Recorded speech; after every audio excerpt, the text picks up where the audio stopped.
Cape Town, home to over 3.5 million people. The second most populated city in South Africa was born in the shadow of Table Mountain. One of the oldest mountains on Earth, 6 times older than the Himalayas, the mountain is the axis and icon of the mother city. The mountain offered all the elements vital for human settlement, most importantly, water.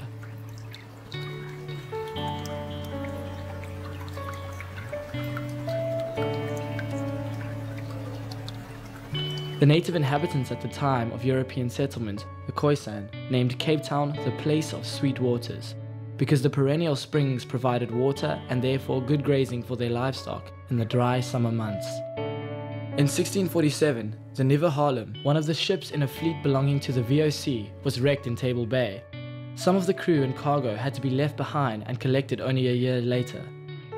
The reports of the abundance of fresh water and fertile land at the foot of the mountain and surrounds inspired the VOC to set up a refreshment station at the Cape 5 years later. Initially, surface water from streams was used to supply the settlers and ships, and the spring water was used to irrigate the vegetable gardens that were established. However, by the end of the 17th century, human waste caused pollution to the extent that water could no longer be utilized for drinking. Governor Simon van der Stel installed lead pipes in 1707 to bring clean water from the slopes of the mountain to the settlers and ships. By the late 1800s, spring water was solely used for domestic supply to the settlers of Cape Town. During the 1800s, a number of reservoirs were built to store the water from Oranjezicht, Waterhof and Kotze Springs, and from there it was distributed to the city via cast iron pipelines. Wealthier households had water piped to their homes through wooden and lead pipes, while other citizens, including the slaves, collected their water from a number of fountains built for this purpose. By 1834, there were 36 of these free-flowing fountains located around the city, wasting a lot of water. These were replaced with swy pumps in the hopes that if the people had to hand pump their water, they would appreciate it. The Hurling swy pump can still be seen in Prince Street today. Despite these efforts, water shortages continued to be a serious challenge and led to several parliamentary acts allowing the government to seize rights to the spring water as well as the land for building reservoirs. The Maltino Reservoir was finally completed in 1886. A severe drought during construction of the reservoir highlighted the fact that there was not enough water to fill the reservoir. In 1887, construction of the Woodhead Tunnel started. This tunnel diverted water from the Dyser Stream to Slung-Oorley Ravine in Camps Bay, from where it was piped via Kloof to the Maltino Reservoir. This scheme was completed 4 years later, and parts of the original pipe tracks are still in use today. Still, there was not enough water. This time, the answer was ambitious. Build a reservoir on top of Table Mountain. Construction began in 1893, and the picturesque Woodhead Reservoir can still be seen today. The challenge of getting tons of equipment and building material to the site on the top of the mountain necessitated an innovative solution. A cableway was built from Camps Bay to the summit of Kasteelpoort Ravine. All the construction material and equipment was cabled up the mountain to a custom-built railway, which traveled 2 kilometers across the plateau to the reservoir site. This project was completed in May in 1897. The following years saw an ever-increasing demand for water supply, and the Haley Hutchinson Dam and 3 other smaller dams were built on the top of Table Mountain.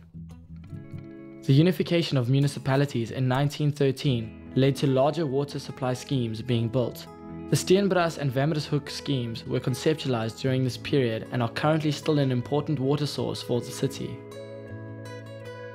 Until the 1930s, the Stadsfontein or main spring was still being used as a source of drinking water. But because of the ongoing concerns about the safety of the water for human consumption and sufficient water being available for the new schemes, a decision was taken to discontinue using the Stadsfontein for drinking water purposes.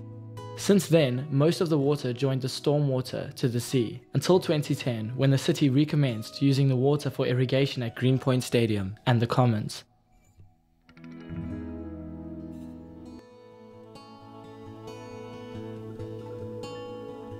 South Africa is a water-scarce country, and the city of Cape Town faces a number of water supply challenges. These include managing the ever-increasing demands on the current water supply. Furthermore, Cape Town has a Mediterranean climate, characterized by hot dry summers and cool wet winters. Thus, the demand for water is significantly higher in summer. In 2001, An integrated water resource planning study found that if there is to be any chance of improving Cape Town's water supply, it is vital that we manage demand and conserve what we have. Well, the challenges are quite complex, and generally speaking, with the increasing population, and I think it's quite significant to note that since the year 2000, the population's increased by about 30%. So obviously that puts quite a strain on the supply system for the city. And another issue is the quality of the water. As the city has developed more and more of the resources in the vicinity, one has to go further and further afield to bring water in to Cape Town. And the quality of that raw water also has deteriorated with time. Well, these challenges are best addressed through very good long-term forward planning. And the city has been fortunate to have had very good engineers in the past that have looked well into the future in terms of the needs for the city. And the projections that have been done on a very solid and comprehensive basis. I mentioned earlier about a 30% increase in population. Naturally, that would normally, under normal circumstances, push the demand up considerably. But at the turn of the century, the city introduced its water demand management and conservation strategy, and at the same time there was a few years of drought. That assisted us in driving the demand down quite extensively. And to this day, in the year 2014, we still haven't exceeded the demand that there was in 2001 at the peak. So the interventions that we put in place, such as pressure management, leakage repairs, and a host of other educational and awareness programs, has paid dividends. Water is a scarce commodity and we have to use it very carefully.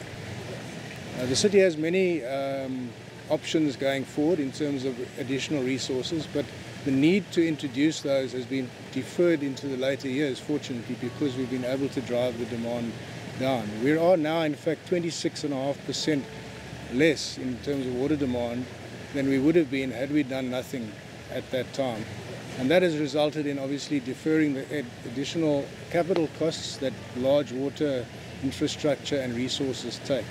And it's given us the opportunity to refine and improve the implementation plans that we have. And some of those are obviously surface water options to bring additional water from the Berg River to the Full Flow Dam, looking at reclamation options, looking at ultimately desalination, probably as the last resort, and then deep level aquifer usage. There's a Table Mountain group of aquifers underlying the Cape area, and we've been doing exploratory work to bring water out of those as well. So these are all planned to be phased in over the next 20 to 30 years for Cape Town's water resources. Cape Town Spring Study was born from this 2001 study, and it aims primarily to examine the possibilities of using spring water as an alternative source of water for non-potable supply. The Spring Study has produced a strategy for managing the springs, and its prime aim is twofold: to identify and assess all existing springs in the city of Cape Town, and to determine which of these springs could be used for irrigation as well as industrial or commercial purposes.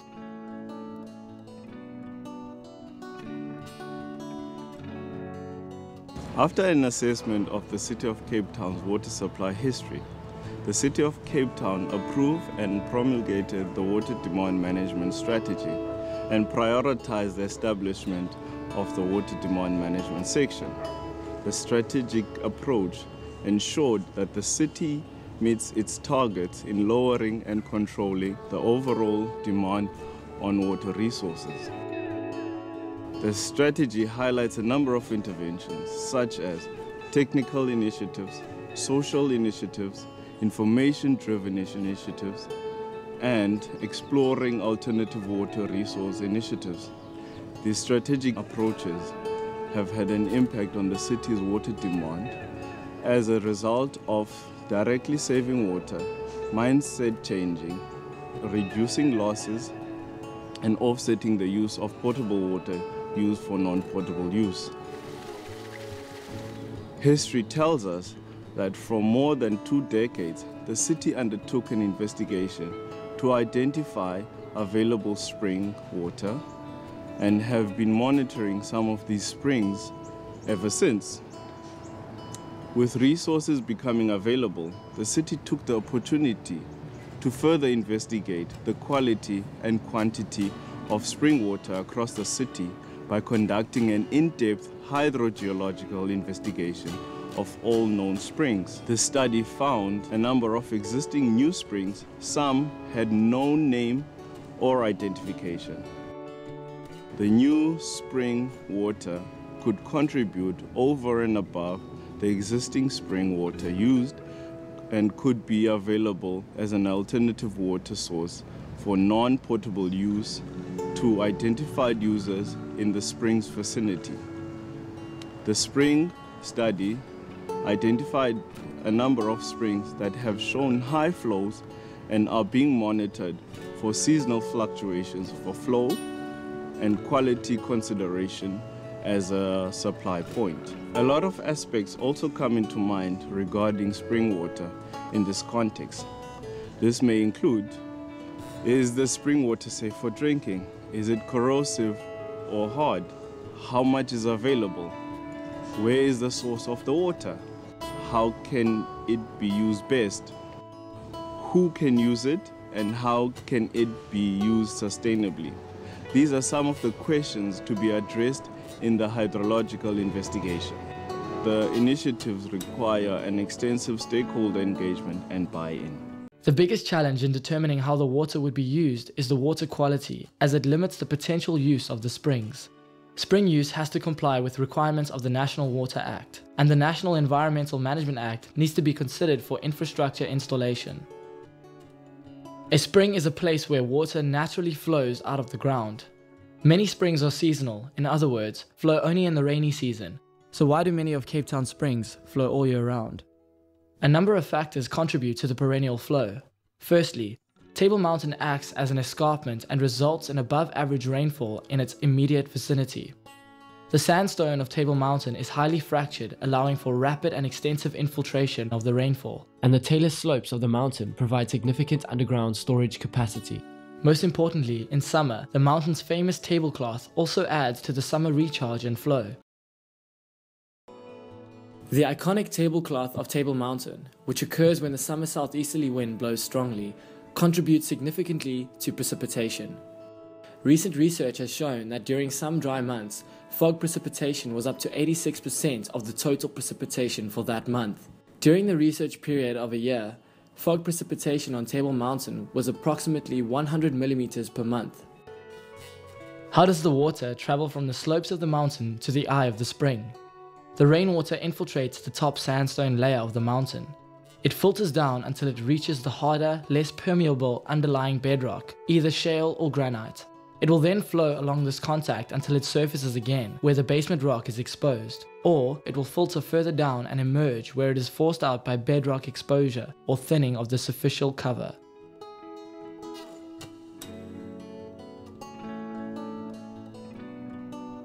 Cape Town Springs.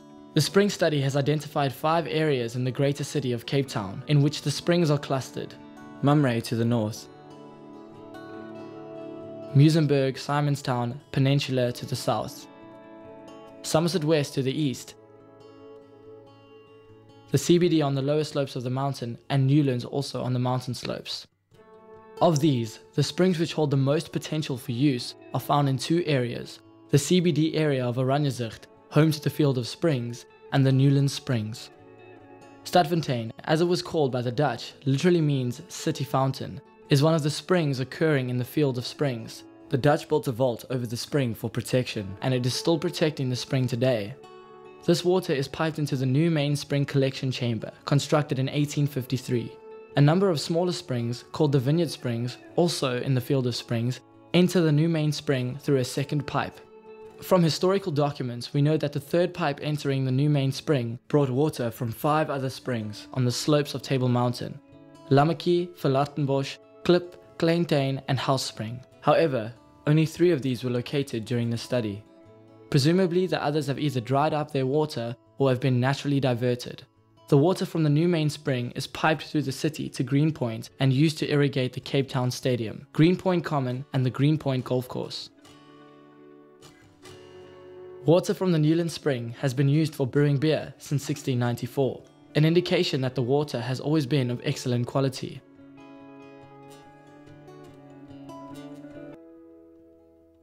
During the current spring study, the water was tested several times as part of ongoing monitoring.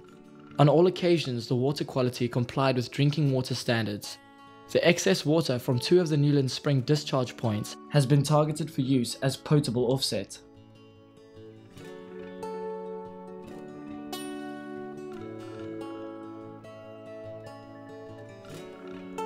Albion Spring, also in Newlands, has been used since 1660 for growing wheat and vines. During the 1800s, the water was used to turn the Albion mill, but subsequently, water use was limited to small-scale domestic supply for estate owners.